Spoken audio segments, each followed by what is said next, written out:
just a little bit of things about leader impact. We're a global organization, and obviously, we're passionate about two things. We're passionate about leaders, and we're passionate about impact. How do we do that? We're focused on, first of all, the development of leaders, of ourselves in three areas of life: personal, professional, and spiritual. When we become better leaders, when we develop ourselves, everybody has to win. This is what John Maxwell is saying. When a leader grows, everybody's winning. So yes, we want to invest a lot of time, effort into developing better relationships with our families, our friends, but also with our colleagues. It's really important for us that we develop ourselves, that we invest in developing our relationships, but we also want to grow as leaders, develop professionally, become better at leading our businesses, leading teams, strategic planning. And we have talked about so many things, and this is why we're organizing these webinars. We want to meet and introduce to you leaders with proven success that will talk about how to better lead their teams, their lives, to better have success in their businesses. So as we're going to do today, we're talking about impact. And when we're saying impact, it's not just influence. It's basically what's the positive influence, and how do we impact relationships? How do we impact our communities? How do we impact our countries even? That's our one of our mottos. When you reach a leader, when you impact a leader, you can change a society even. And it has happened. It can happen again. So this is why it's so important for us to develop in all these three areas. Spiritual is important because it's related to our beliefs, to our values, to our ethics, but even to the relationship with God that is important even for leaders. So thinking about impact, thinking about our theme for today. Our guest today is Braden Douglas. He's from Canada, but he's currently living in Dallas, Texas. And he's a leader I admire a lot. I didn't tell him we're going to do that, but I admire him because he's living this out. When I think about a leader who is balancing well his life and really impacting, I mean, lots of people in different countries and in many ways, Braden Douglas is definitely one of my top leaders as an example, as a model. He's the founder of Crew Marketing Partners. They have offices in Canada and the US in about 4 cities. But he's very involved also with leader impact. Recently, he has written this book, Becoming a Leader of Impact, and is one of Amazon's bestsellers. The book has already been translated in numerous languages. And with a business going on, several offices, he's opening another business in the States right now. That's why he's in Dallas. He's writing a book. He's actually, and this is a secret, guys, he's writing a second book right now about starting a business with impact and building a business for impact. That's the title of his new book. So the first question I'm going to ask you, Braden, is, man, where do you get the time? There you go. Sorry, it was just, you know what, I would say we're going to get there. Hold that thought, because I'm going to show you guys what that looks like. But I think you know what, with anything, we always find time for what we prioritize. And I think that's probably the one thing that we always have to look at is, what do you really value? What's priority? How do you manage it all? So it's a question that always comes up, but I think that there's ways to do it well. Great. Well, Braden, we're really excited to hear more about how do we plan our impact. And guys, what we want is not, nice ideas. And often when we think about impact, we're thinking 10 years from now, 20 years from now. But what we want to challenge you today, and Braden is going to talk about that, is how do we plan our impact, this year? And how would we want to measure impact 3 months from now, 6 months from now?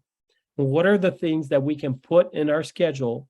And how do we manage our schedule, our lives, in a way that we're not just dreaming about impact, we're intentionally planning our impact? Braden, we're all yours. Can't wait to hear more from you. Yeah, thanks, Elvis. Appreciate it. And thanks for the kind words too. It's that means a lot coming from you. So thank you for that. And for everyone else, it is great to see you. I love seeing all the little windows of faces. We've got people driving their cars. We've got people in the kitchen. We have others just with crazy backgrounds. And you know what? You made it. And you made it to the webinar. And that's the first sign of actual success, that you're here. So we have a thing at Crew. Because we have a virtual office, we have, big meetings like this on a regular basis. And our chat feature is crazy. It's like hundreds, most of our staff are millennials. And so they just love using it. So if you feel like getting involved a little bit, go for it. If you want to just keep your camera off and mute and just be incognito while you work on other stuff, I totally get it. You won't offend me.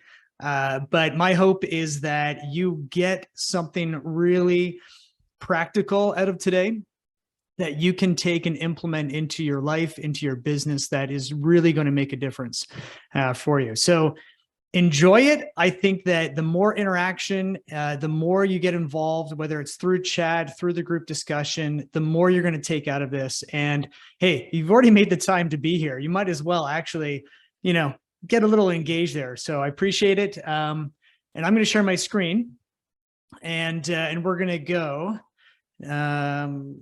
We're going to just get this going here. Okay. Can everybody see that okay? Perfect. Good. Excellent.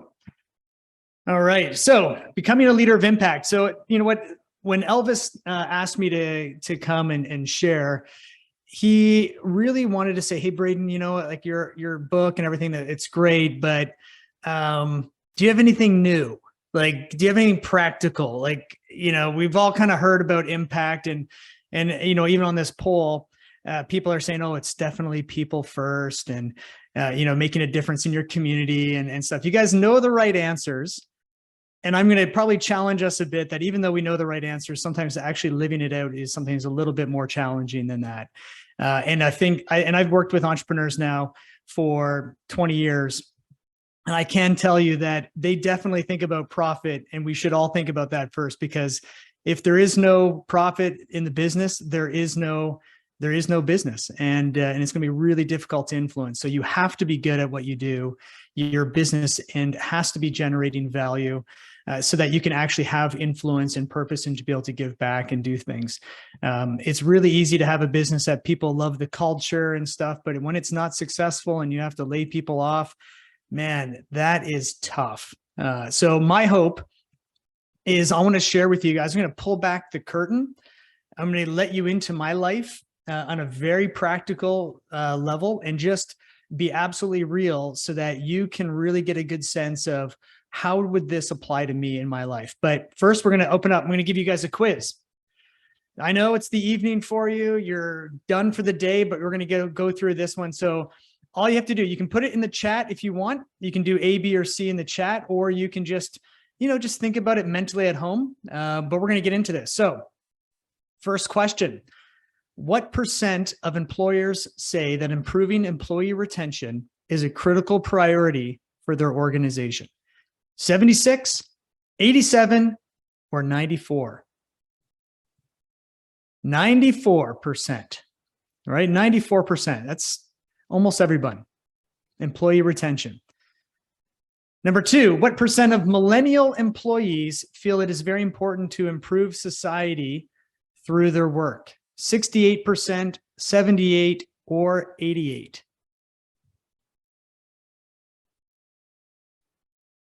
88. of millennial employees. So they're looking to us as leaders to help them accomplish that. All right, number 3, what percent of adult consumers 25 to 65 years old would be more loyal to a company that supports a social or environmental issue? 67, 87, or 97? 87% more loyal, which is the number one aspect of creating a brand, is to create loyalty and habitual buying behavior. So that's quite high. All right, number 4, 56% of consumers and 60% of millennials are willing to pay extra for products and services that come from companies committed to positive social and environmental impact. True or false? All right, I've set you up. It's false. And you're like, really? Because the numbers are actually higher than that. It's 66% of consumers and 70% of millennials are willing to pay extra. I know that wasn't fair of me. All right, number 5, what percent of global consumers expect companies to address social and environmental issues? So one thing is that you said, as a leader, we want to have influence in society. Well, what do actual consumers and what do people expect from us? Is it 76%, 85, or 91? And the answer is 91%. Consumers are now expecting companies to do these and to address it. So it's not just maximizing shareholder value anymore. It's going beyond this. And according to Glassdoor, what percent of employees are considered engaged at work? 31%, 41%, or 51%? And the answer, 31%, which means you have almost 70% of people that currently, say, work in an organization who are not totally really engaged with what they're doing. And that's a huge opportunity right there. But the biggest one, and this is a quote from Francis Chan that I read just a little bit ago that really stuck with me, is that our greatest fear should not be of failure, but of succeeding at things in life that don't really matter. And I have a lot of friends, entrepreneurs who have sold their business for millions of dollars. They have money, they have position, but I would say some of them really lack purpose. Their marriages sometimes aren't great. We've had a few that have gone through divorces. We've had relationships with their children strained. They're not, I would say, as fulfilled, but yet they're very successful financially and they're successful in the business community. But if you ask them, they would probably say, you know what, I probably would have made different decisions in hindsight. And my hope for all of us here today is that we can just take these lessons and start to think about how can we really succeed in life. And I believe that if we actually focus in on impact, you are going to see better results in your business. You will see better results with retention, with consumer engagement, with your relationships, and you're actually going to see that on a very, very practical level, but it's going to take intentionality and it's going to take you as a leader to make that choice.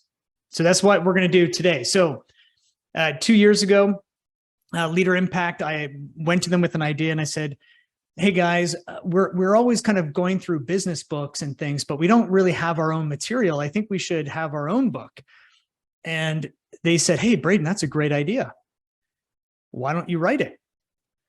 And I'm like, oh man, okay, well, I've never written a book. I don't really know where to start. So I went through I hired a publisher and they trained myself, and we had a number of other people in my little cohort, and they kind of walked me through it. And so I got up every morning between 5:30 and 6:30 to write 250 words a day. That was my job. And I did that for about a year and finally, finished the book, Becoming a Leader of Impact, which was published in September of 2020. And if you remember, March of 2020, the world shut down, and I had to go back through the book again and revise it, because if you don't really talk about the pandemic, it doesn't feel very current from it. But while I was doing that, the model of what this impact is about creating this perpetual positive behavior. That's what impact is about influence that continues. And in order to have that, you need to have your professional, your personal, and your spiritual life aligned. And that's what leader impact is about. That's why we come back here, because we want you and myself and Elvis and everybody else here, we want you to be a better leader every single year. Every single year you're involved, we want you to become better and better and better at creating impact. And to do that, you need to be very good professionally, personally, and spiritually. So the question that I get is, well, Braden, that's great. How do I do this?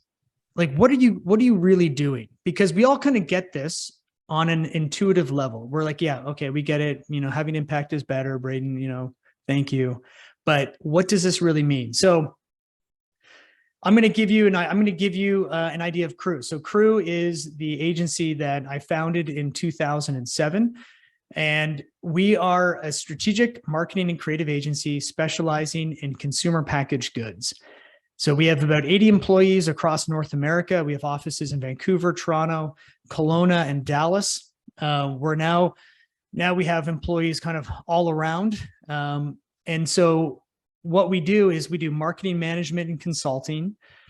So we have a strategy division. We do brand and packaging work for a lot of different companies, integrated campaigns. So a lot of video and commercials and digital stuff, to digital social media, community management, media planning and buying, AdWords, SEO. We have our own in-house production studio. So we have a studio in Toronto and a studio now in Dallas, Texas. So we do a lot of our own content from it. And we also do e-commerce and websites. So we really help grow consumer packaged goods and consumer goods companies. That's our role. And a lot of I would say 90% of our clients sell throughout North America. And then we have about 10% that sell throughout Europe, Asia, Australia, and South America. So kind of we have, a bunch around the world, but primarily in North America. So what does this look like? So when I wrote this book, and I wanted to make sure that if I'm going to do anything, this has to integrate into the business. And so you might be thinking here now, well, how do I do this personally? How do I do this into your business? Whether you own the business or you're a leader in the business, what do you do? So the first thing, it starts with the leadership team. So we have 5 leaders at Crew on our senior leadership team. It's Doug Briley is our chief operations officer. We have Gerald, who's our chief creative officer. My brother, Nate, who's a VP of strategy and insights, and Josh Cairns, who's our VP of client services from it. So this is our senior leadership team. So what we did is at an offsite, I brought the team down and I said, guys, and this is Texas. So I took them to a gun range and stuff, because that's, what you do in Texas. And so we had a lot of fun, but here's the steps that I took.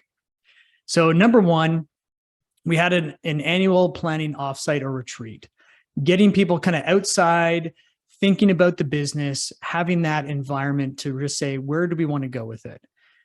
The next thing I did was I shared my passion for having impact in wanting to use the business in this way, to say, hey guys, we can be really successful with our brands, but I really want us to make sure that we're focused on having impact. Because if I can't live it out, if I can write about it, but if I don't live it out, it's not going to mean a whole lot. So they said, now I do own the majority of the business. So they kind of have to sometimes, but the idea is you want to really create buy-in. So, even though I'm the boss, I still have to say, hey guys, are you in this? Do you want to do it? And they're like, yeah. So what we did is we created a mission and vision together. I wanted to make sure that the senior leadership team, we created this as a group so that they really felt like, yeah, that's where we're going. That's what we want to do.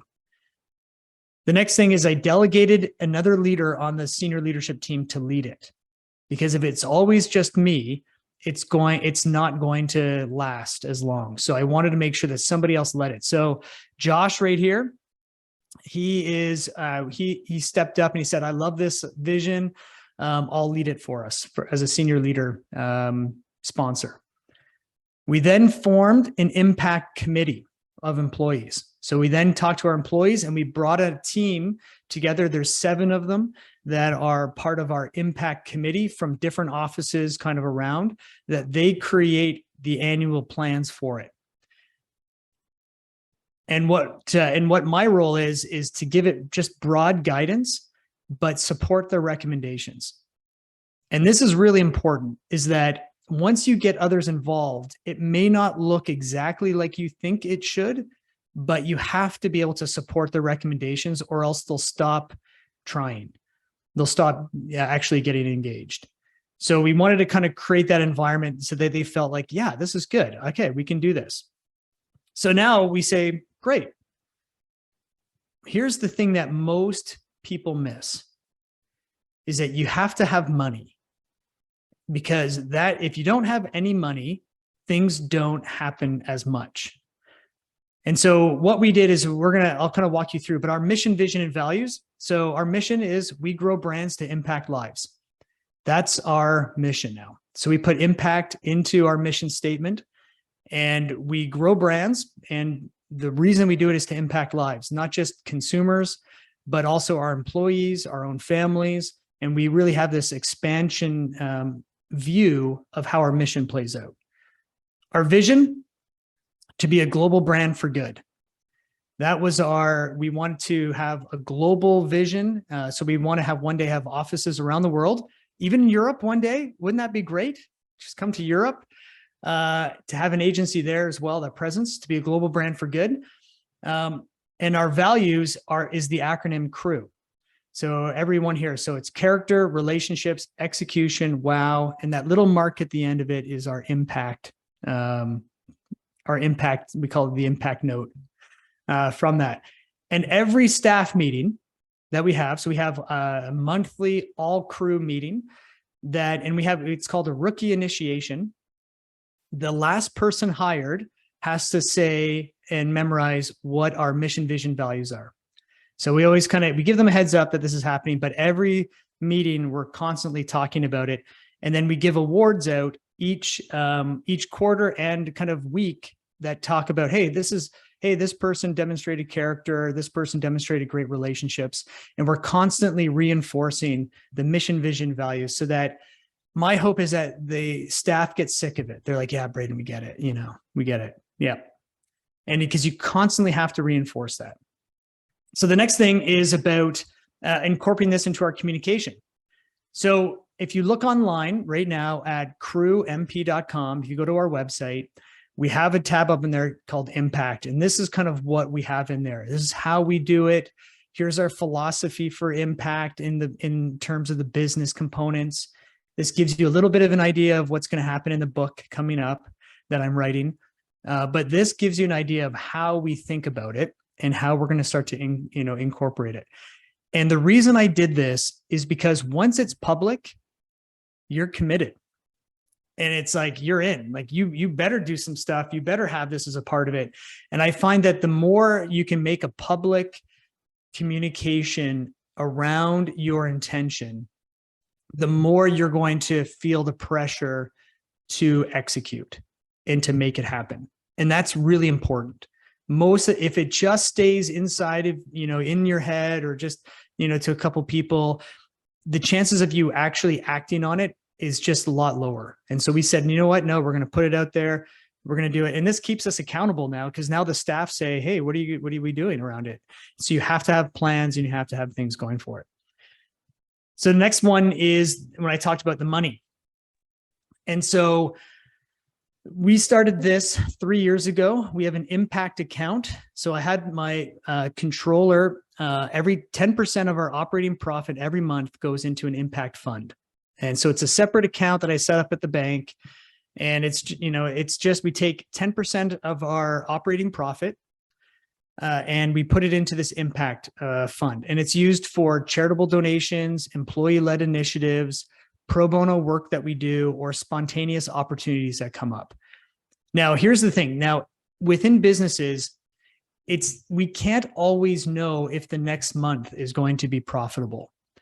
And that's the risk that we have. So what I do is I make sure that this account kind of fluctuates. And at the end of the year, we then see how much really, is that we haven't spent totally. And then we kind of have plans around that for the next year. So we take the previous year's impact fund, and that's what we use to spend in that year from it. And so what we've done as an impact committee is there's a few organizations that we feel are really close to who we are.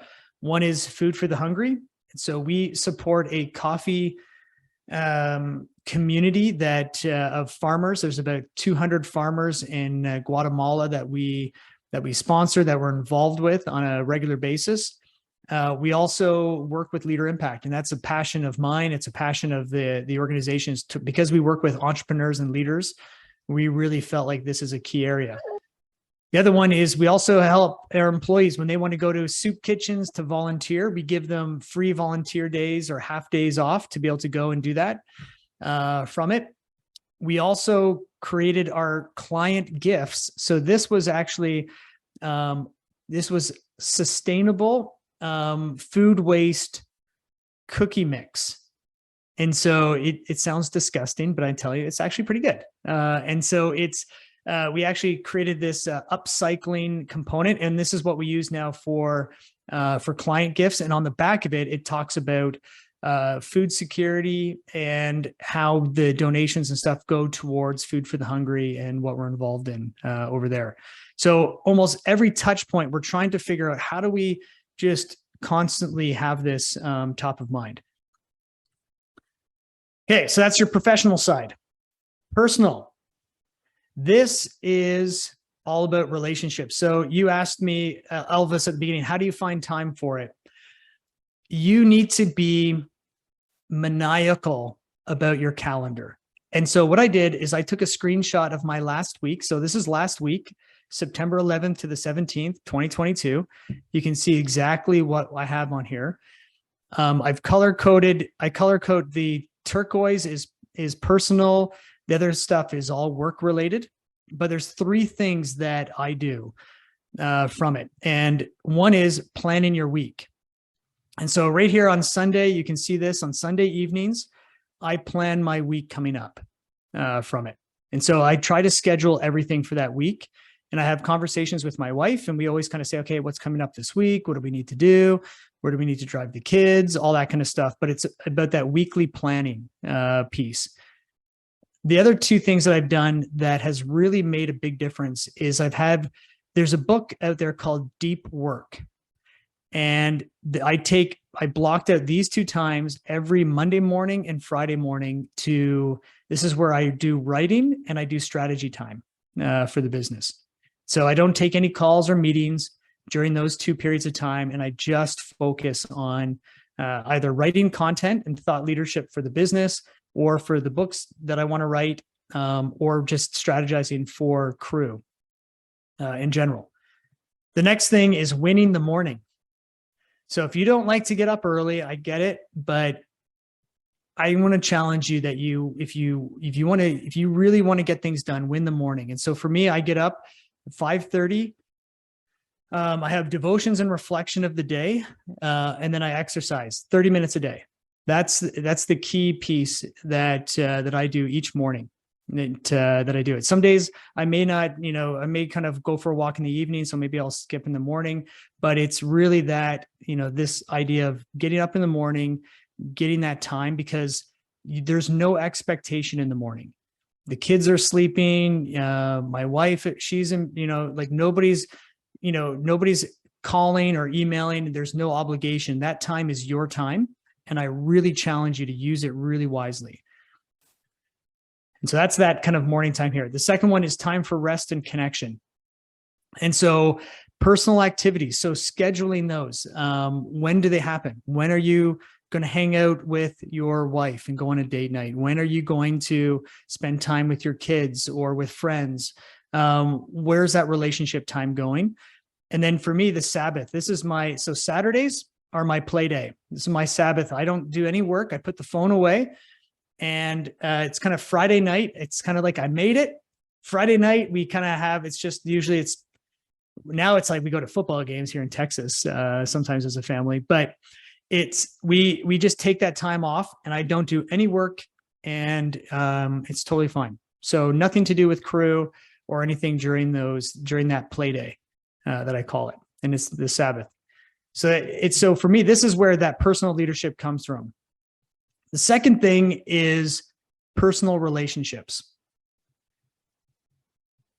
One is, if you're married, it's prioritizing your spouse. And what I find is you have to have fun together. So you have to find activities that you like to do. You have to, go on date nights, but not just, go to maybe a boring dinner or something like this, but find something that you guys have in common that you can just do. Pick up something. Jen is my wife. She really wants to try pickleball, and so now we're going to try to get into that. And it's like, okay, well, we're not 60 yet, but that's fine. We'll do pickleball. But you have to have fun. You got to feel like it's a friendship that continues. And I just want to challenge all of us is to really rekindle that and making it a priority, which is important. Second one is our immediate family. And so we kind of have, time together. The one thing that we've incorporated is one-on-one time.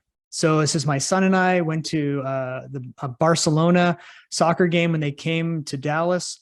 And that was great. And I took my daughter to a local musical, and she loved it. And we had a great time together. And then even Jen and my daughter, just hanging out together, just being together, even on that one-on-one situation makes a huge difference. And then we kind of go outside to our outside immediate family. So nieces and nephews and people in the community. And what we try to do is just enjoy the moment, enjoy it with them, have fun together to do it. But what do you not see in these pictures?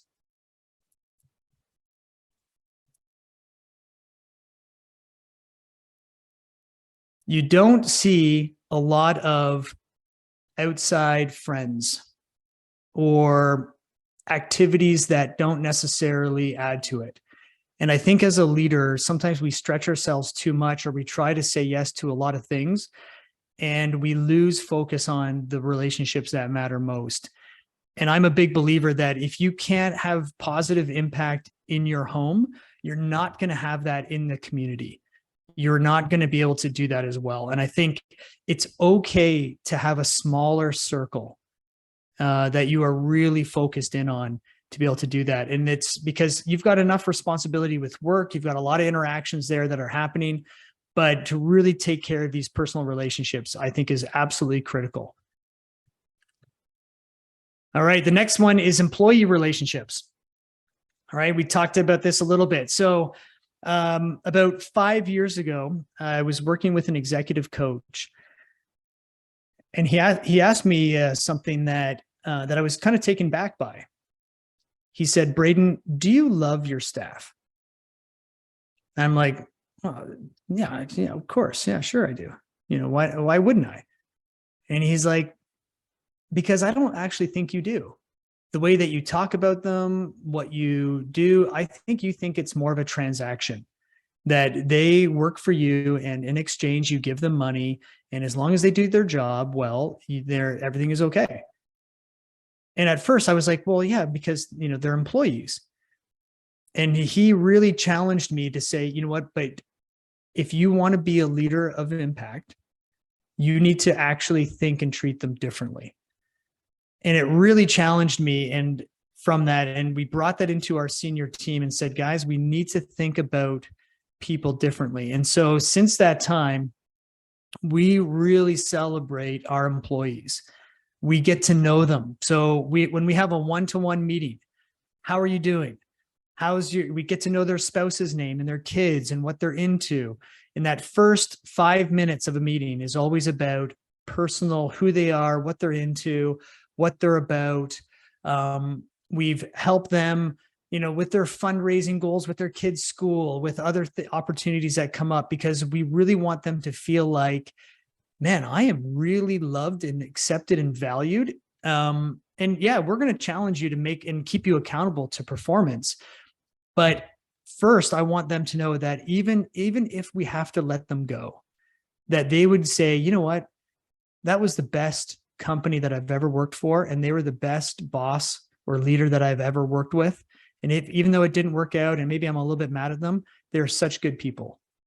And I think the challenge, is, do you really love and care for your staff, for your customers, for your suppliers? Or do you look at them as a transaction only? And if you look at them for a means to the end. And I think we have to, if you want to be a good leader, if you want to be a leader of impact, it's caring deeply for them as people and making sure that they see that practically. And so even for us, we made sure our compensation, that we, even took a little bit less ourselves so that we can give our employees more. We want to make sure that they feel like, no, they pay us well, they pay us fair. It's in line with market values. We have a good culture. We care for them and what they're doing. Even our customers and suppliers, paying them on time, being really clear. And if we can't pay them for some reason, it's being proactive with them so that they never have to question whether Crew has integrity. And I think that's a really important aspect, to that everything that we do, we want to make sure that it's a win-win, that they feel like, no, I want to do what's in the best interest for you. And that builds trust. And I think that builds, because mistakes are going to happen in business as well. And sometimes you're going to need your customers, or you're going to need your suppliers to give you some grace, or to be able to step up and help you. And they're going to be much more open to that when you use them on a consistent basis. And they know that, hell, these guys are awesome people. So the other one that we've did is we changed our employee performance coaching template. So we have 3 pages to this. So every April we have our reviews. And so the first page is all about personal vision and reflection. I want to know, hey, what are your career goals? What's your life aspirations? What do you really want to do? And we make them feel safe, that even if it's not like, hey, I want to work at Crew my whole life, I'm like, that's totally fine. But we really get to know what's important to them. The second thing we do is performance to values. So each of our values, our core values, are outside here, and they give themselves a rating. What do they do more of? What should they do differently? And then the manager comments too. And it's a very open piece. And then the third one is that goal setting and compensation. So what are your goals for this year? What's your long-term goals that we can help you with? What's your impact goal that you want to have in your own life? And then here's your compensation details, and then here's final comments. And so this process is done for everybody in the company, and we revisit it. We should revisit it every trimester. I would say it's probably done twice a year, like once, and then we kind of see it again in 6 months. And we kind of have to discipline ourselves to come back to it. But this has really changed the conversation of performance to really deeper in thinking. And maybe Elvis, I can send you guys this template, and you can, if anybody wants it, they can just ask you, and you can kind of go from there. That'd be great. So then you've got that professional, you have personal, and then spiritual. And here's the thing, the spiritual is so important, because if you only focus on professional and personal, it's going to become very self-focused. And you have to have causes that you believe in. It has to be bigger than you. It has to be about others. And the only way you change your heart and your focus is in the spiritual, is what you believe and who you are. And I think that's, for me as a Christian, it's that type of environment that I'm like, you know what? It's not about me. It's about others. Now, here's the thing. 5 years ago, a professional hockey player, and I'm from Canada, so we love hockey. He got hit in the head. They were fighting, and he went to the ice, hit his head on the back of the ice, and he died. And there was this big thing in the media that's like, oh man, like this is the last professional sport that allows fighting to occur. Why are we doing this? And I thought, you know what, like maybe we can do something about this. So I got the team together, and we created this petition called fightfreehockey.com. So we set up this web page. We had this petition that people could sign. We then put ads on social media, for North America to get people to say, yeah, you know what? It's time for hockey to just get rid of fighting from it. And guess what happened when we launched it?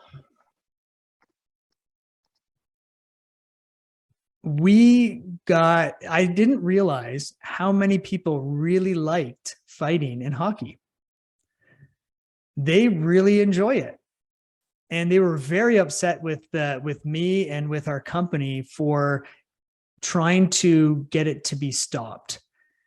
And I have never received more comments personally attacking me. I've never been called a dickhead, since high school, and that was interesting. It's like it was unbelievable. And so what we did is the whole team, everybody's like, oh my gosh, like this is crazy. Like what's going to happen? And so we shut it down. I was like, you know what? Oh my gosh. And I wasn't ready. I wasn't as close to the cause and what I was ready for. And what that challenged me, one is that it made me realize I care what people think about me, and almost more than the cause. And do I really believe in this enough that I'm going to spend money, but also put my reputation on the line? And I wasn't. And it was a big lesson for me that if you want to influence, and we kind of said at the poll at the beginning, if you want to influence society, well, there's going to be some causes to influence society that are going to cost you. That they're going to cost you reputation. They're going to cost you money. If they're important enough, you will come up against opposition. And are you ready for that? Because that's going to be something that every leader, if you really want to have a true impact and make a difference, you're going to create enemies. And are you going to be fine? And so then what we did is I said, okay, well, that didn't really work. But we said, you know what are we really good at?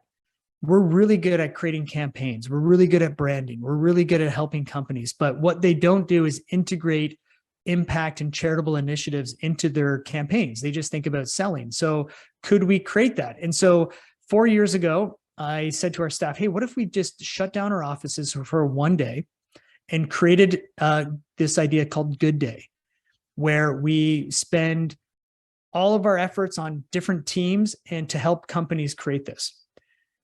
When I first launched this idea, most people didn't like it. They were like, oh, we're so busy. I don't know. It just seems like a lot of work. It's, I don't know. Like, I don't think we should do it. And so I said, okay, well, let's just start small then. So we started small with just one office, and we just made it a big deal. We just made it fun, made it really interesting. And then it's been growing every year. So this is our 5th year now in 2022 that we've done this. And so what we do is we split up our teams, split up our whole company into groups. And so my team this year is called Team Red. And we were working with Elmer canned tomatoes. So Elmer canned tomatoes in Canada. And so we were doing this. This is my team here that we were working on stuff together. So we got everybody t-shirts, and we made it a fun day for them. It was all kind of virtual, and even kind of throughout the day, lots of fun emotions and different stuff that we worked together on from it. And we then created these campaigns. And so what happened was, here's the big idea that we had was Elmer canned tomatoes. It's the reddest red tomatoes. And so we wanted to take this idea into the new packaging. It's the reddest red, Canada's favorite tomato, and these, campaigns to really kind of create that for them. And then here's the charitable impact to say, you know what, hey, tomatoes are actually good for your health, good for your heart, lower cholesterol. And we've got these integration of components. And here's how it can work. It's like there's the big red bike that you can do as an Elmer team. You can also, do the Elmer, reddest red runathon, where you get together, we're all red, and, all these participants and all these kinds of components. And so we had a number of these ideas, for them to do it.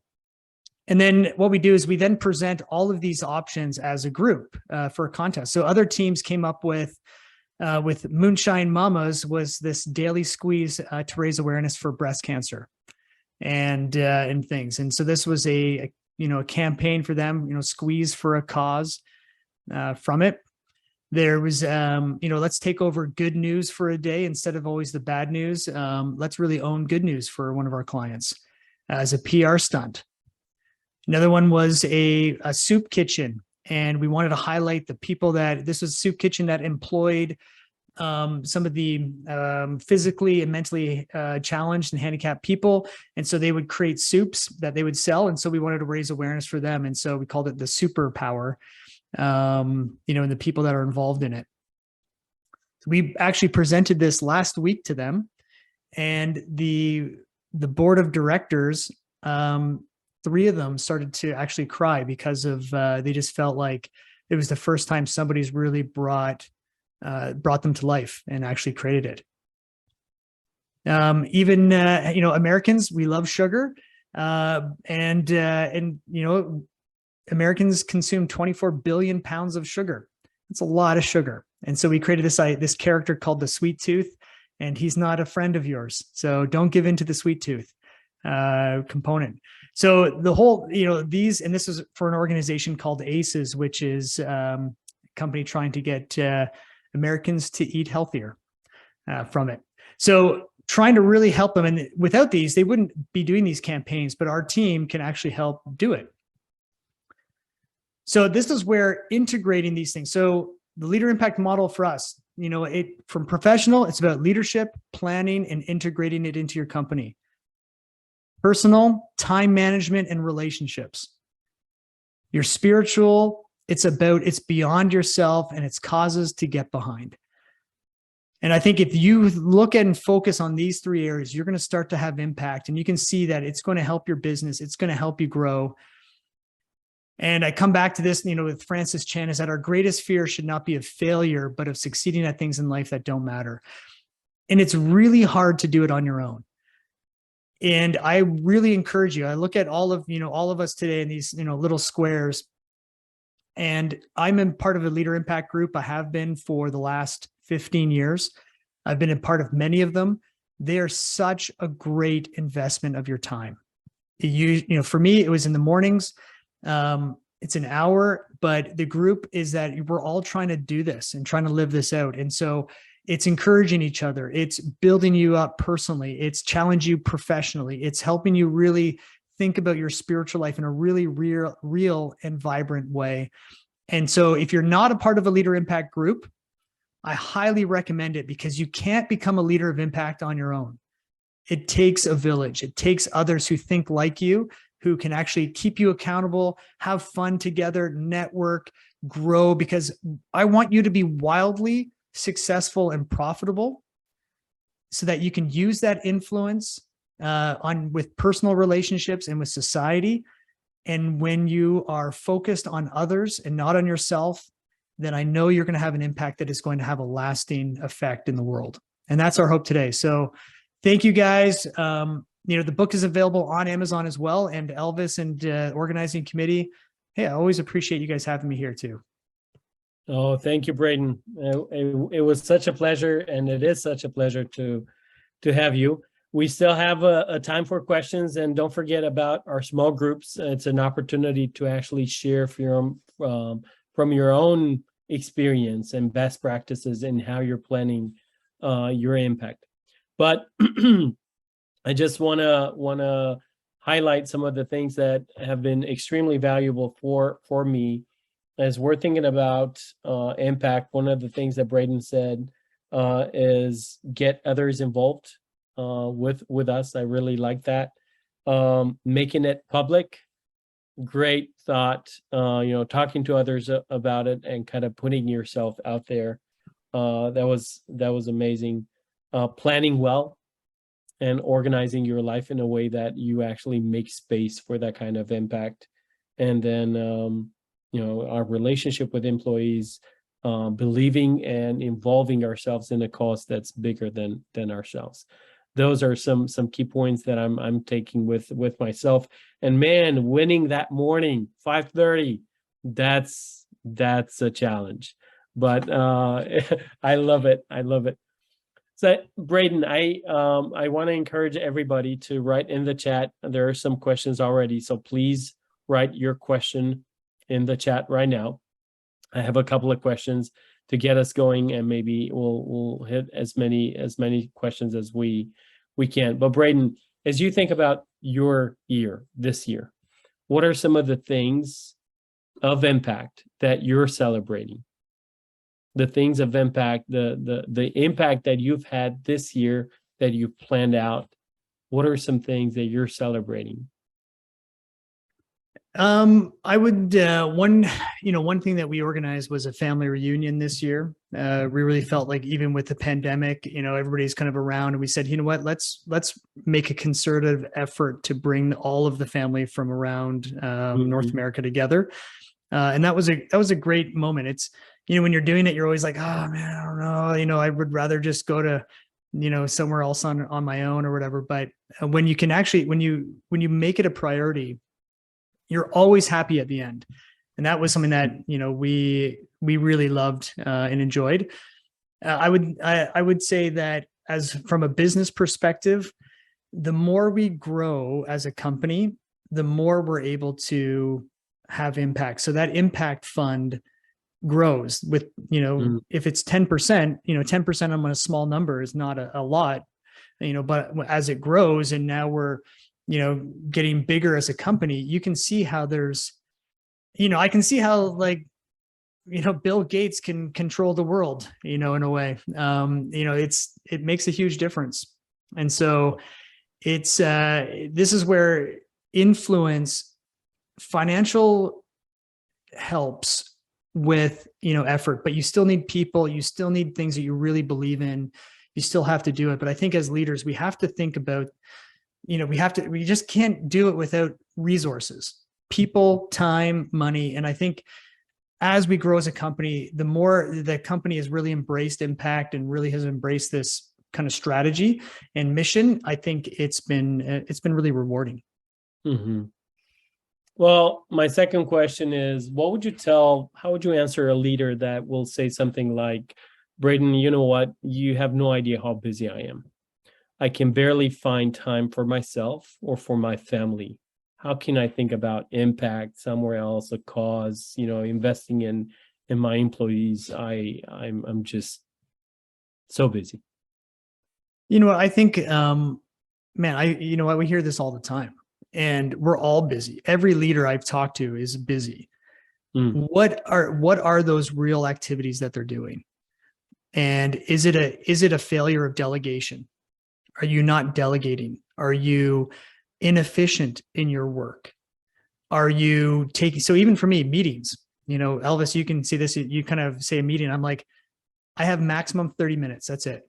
Don't book an hour meeting with me. It's 15 minutes or it's 30 minutes. That's it. And it's really becoming more of you have to control your time well. And that's where, for me, it's like, hey guys, what's the purpose? What do you want to do? I say no to a lot of like people are like, oh, hey, do you want to get together for coffee or whatever? And I'm like, sorry, you seem great, but I know, unless there's a very specific reason, from it. And I think you just have to be very clear and deliberate about what's really important. And if impact is important to you, you need to schedule it and you need to prioritize it. And you just need to be wise with the planning, because you will prioritize what's important. And I think some people think, oh man, I got to take all these meetings and I got to do these. And so I'm going to say no to stuff. And you can push off family. You can push off other things. You can make that choice of not doing it, but it will bite you. And I'm telling you from friends and personal experience, those investments in date nights or weekends away are way cheaper than a divorce. And I think you need to make sure that is going to be far greater from it. So it's, just having that time there is that, for me, it's like, if people are busy, I always think it's just an excuse from it. And we just have to get that language and stop celebrating that. So when somebody says, oh, I'm so busy, and you're just like, oh, that's not really that good. Why? What are you doing? because we're always going to be active, but I don't like it when we praise each other for being so busy, because I think it's posturing. I think it's like, oh, I'm so busy, I'm so successful, and I got so many meetings and stuff. And it's like, yeah, maybe, but I think it's probably more about your mismanagement of time and resources that you're probably not prioritizing right. That's very, very deep. Thank you. We have some very good questions in the chat. Please continue to write your questions. And even if we can't answer them all, we want to, I think it's inspiring, and it really challenges us. So Gleb is asking a really good question. With all these great ideas and company culture, what are the biggest challenges you still have with employees who continue to challenge and seek an impact leadership approach? You know what? The challenge sometimes that we face is not everyone is super engaged with impact. And, they're busy, they have different stuff. It's not as much of a priority for every single employee. And so sometimes you get people that are like, I don't really want to do it or whatever. But what you have to do as a leader is you constantly have to be the cheerleader, and we're like, hey, keep going, keep doing this. Or some people have ideas that we can't implement. They want us to do something that they really feel passionate about, but the impact committee or ourselves, we're just like, yeah, it's a good idea, but we just don't have the time or resources this year to do it. And that can be really hard for them to hear, because they feel like you don't value them, or you may not value what they feel is important. And so that can be a challenging conversation sometimes to have. But the hope is that it's not just no, it's sometimes not yet, or it could be, hey, that's a really good idea, but we've all decided we're going to do this year. Are you okay with that? And I think it's just this give and take that occurs. But those are a couple challenges. The other one is those ideas that we created for Good Day, probably only half of them ever get implemented by those companies. And that's been a little bit disappointing, because they all love it. They all want to be involved, but they just don't do it, or other things come up. And I think that can be discouraging for our team sometimes when they work hard on something. It's a great idea, but that company just is like, yeah, we just didn't get to it. So I think that those are challenges we're still trying to figure out and work through. Okay. I see another question here from, I don't want to try the name because I know I'm not going to pronounce it well, but I'll read the question. How do you deal with having to focus on a fewer persons than you would ideally like in your free time? I'd like to meet with a lot of friends and colleagues, but I can't seem to learn to manage my time. Yeah, it's a good question. I love people. I just, I love hanging out with them. So what I've tried to do is that there's different seasons. When you're single, you can hang out with a lot more friends, and your personal relationships are going to be different. As your family grows and as your kids grow, the needs of them are going to be different. So right now I'm in that they're teenagers. And so I'm right in that thick of driving them everywhere. And, and so we don't have a lot of time for other family, for other friends.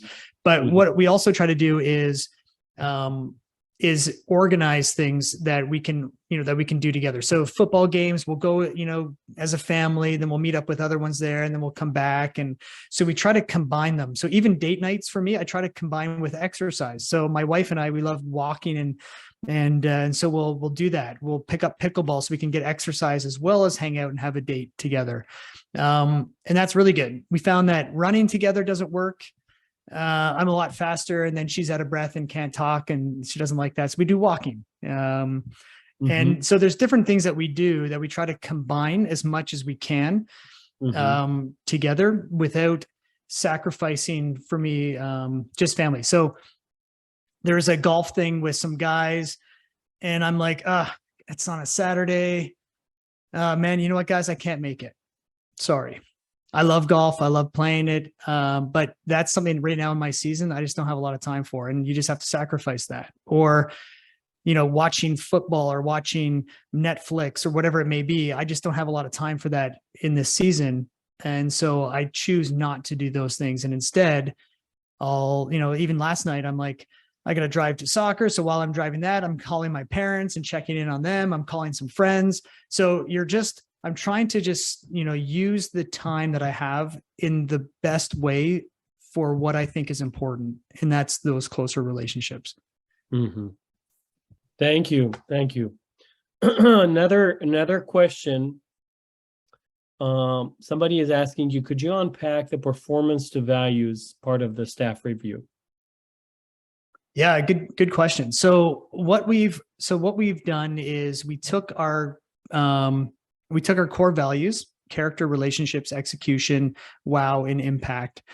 And what we've done is we've taken the job descriptions that we have for your role, and we say, hey, you know what, knowing what you need to do for the company, here's the core values. How are you performing in your role and showing these characteristics? So in execution, it's about financial performance, sales, revenue, things like this. Wow is about the quality of the work, and are we seeing tangible, elements like awards that we've won for the creative, comments and things that we get back, things that have really wowed. Relationships, are you spending time building quality relationships with clients, with fellow and crew members, that kind of idea. And so trying to match up job description with core values and demonstrating practical things that they're doing that we want to see more of and that they like to see more of, and some things that we want to see maybe different from that. And so we call it do more and do differently. So do more of this. Hey, keep building great relationships and going out. Do differently. You know what? You need to maybe spend a little bit less time on, on meetings that are just running way over. You just need to get a little bit better with your time management. Things like this. So because we're in an agency, we track time. We're very, you can probably see that we're pretty maniacal on our time management, which is what bleeds into my personal life, is just being quite scheduled from it. But we've tried to kind of mix it up there. But I'll send you the performance template, and we have just little examples in there too that you can see. And you guys can use that and manipulate it and change it around for whoever works for you and your company. But for me, it's more about the conversations that occur that help you have hard conversations that need to occur with employees, and it's documented, and that the hope is that you can then help and motivate them, within their own career with what they find really satisfying and what they really want to do. And if it's, some of them want to buy a house, and so it's like, great, well, do you need help with money management? Do you need help with this? It's not that I'm just going to give you a raise. It might be, hey, let's work on getting you promoted so that you can make more money. And do you need a financial coach? And we can help pay for that. Why don't you meet with this financial coach for a couple hours, and, things like that we can help them accomplish it.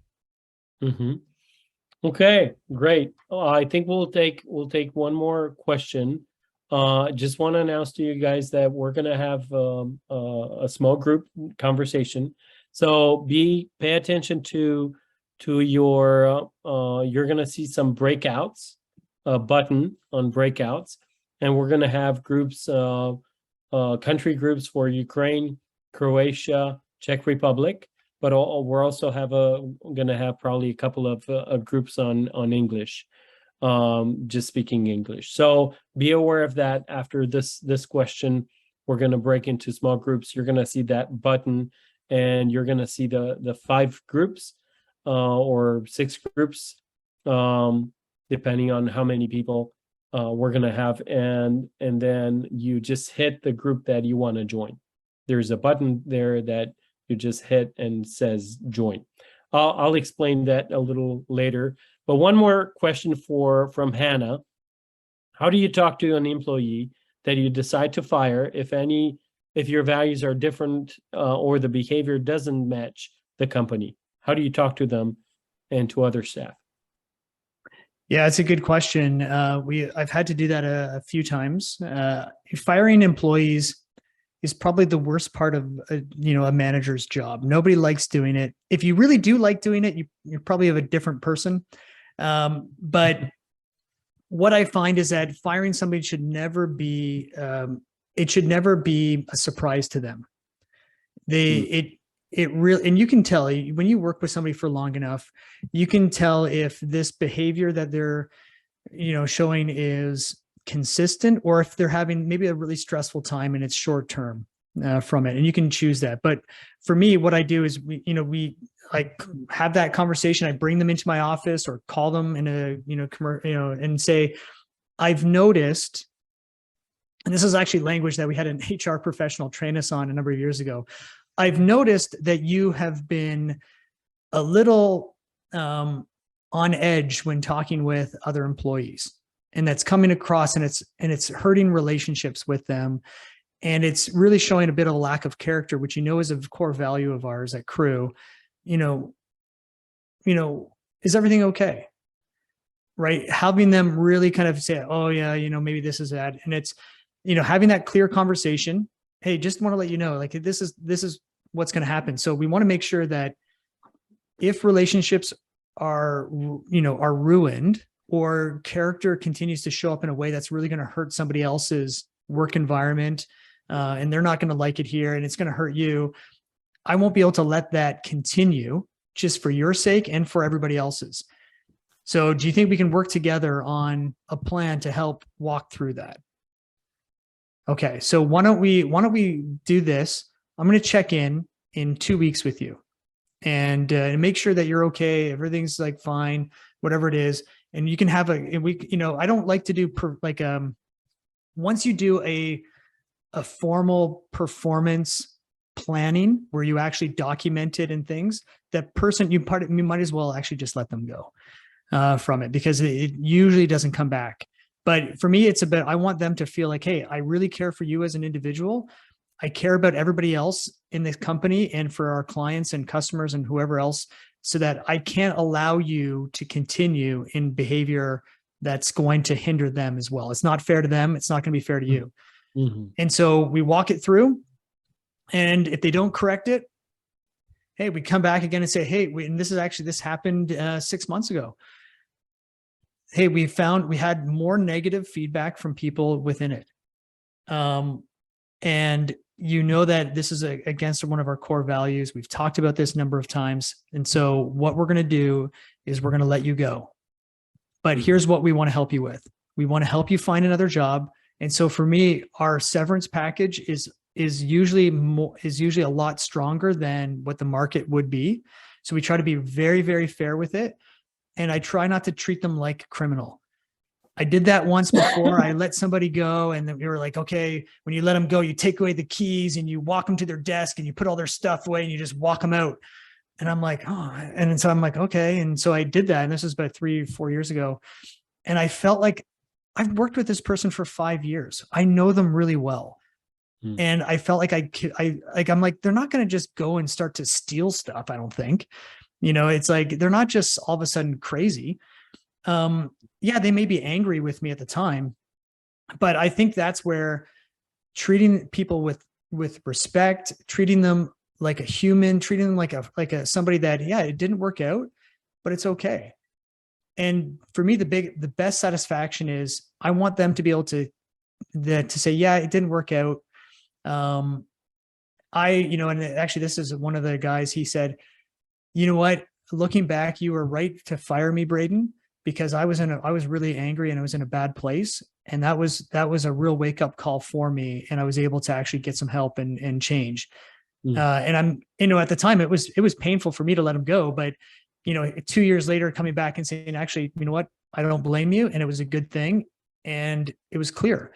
Most leaders avoid hard conversations because it's awkward, or they don't know how to keep somebody accountable in love.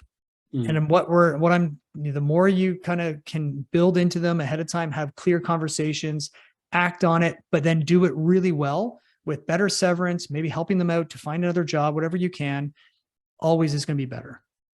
Great. Braden, we wish we had you all night. I mean, it's evening here. I know it's morning for you, but we would love to hear more from you. Thank you so much for your time and investment in leaders, and thank you for your book, and we're looking forward to your next one. So we're definitely going to have you back sometime. All right, hey, thank you. Thank you. Thank you, Braden. We'll start our small groups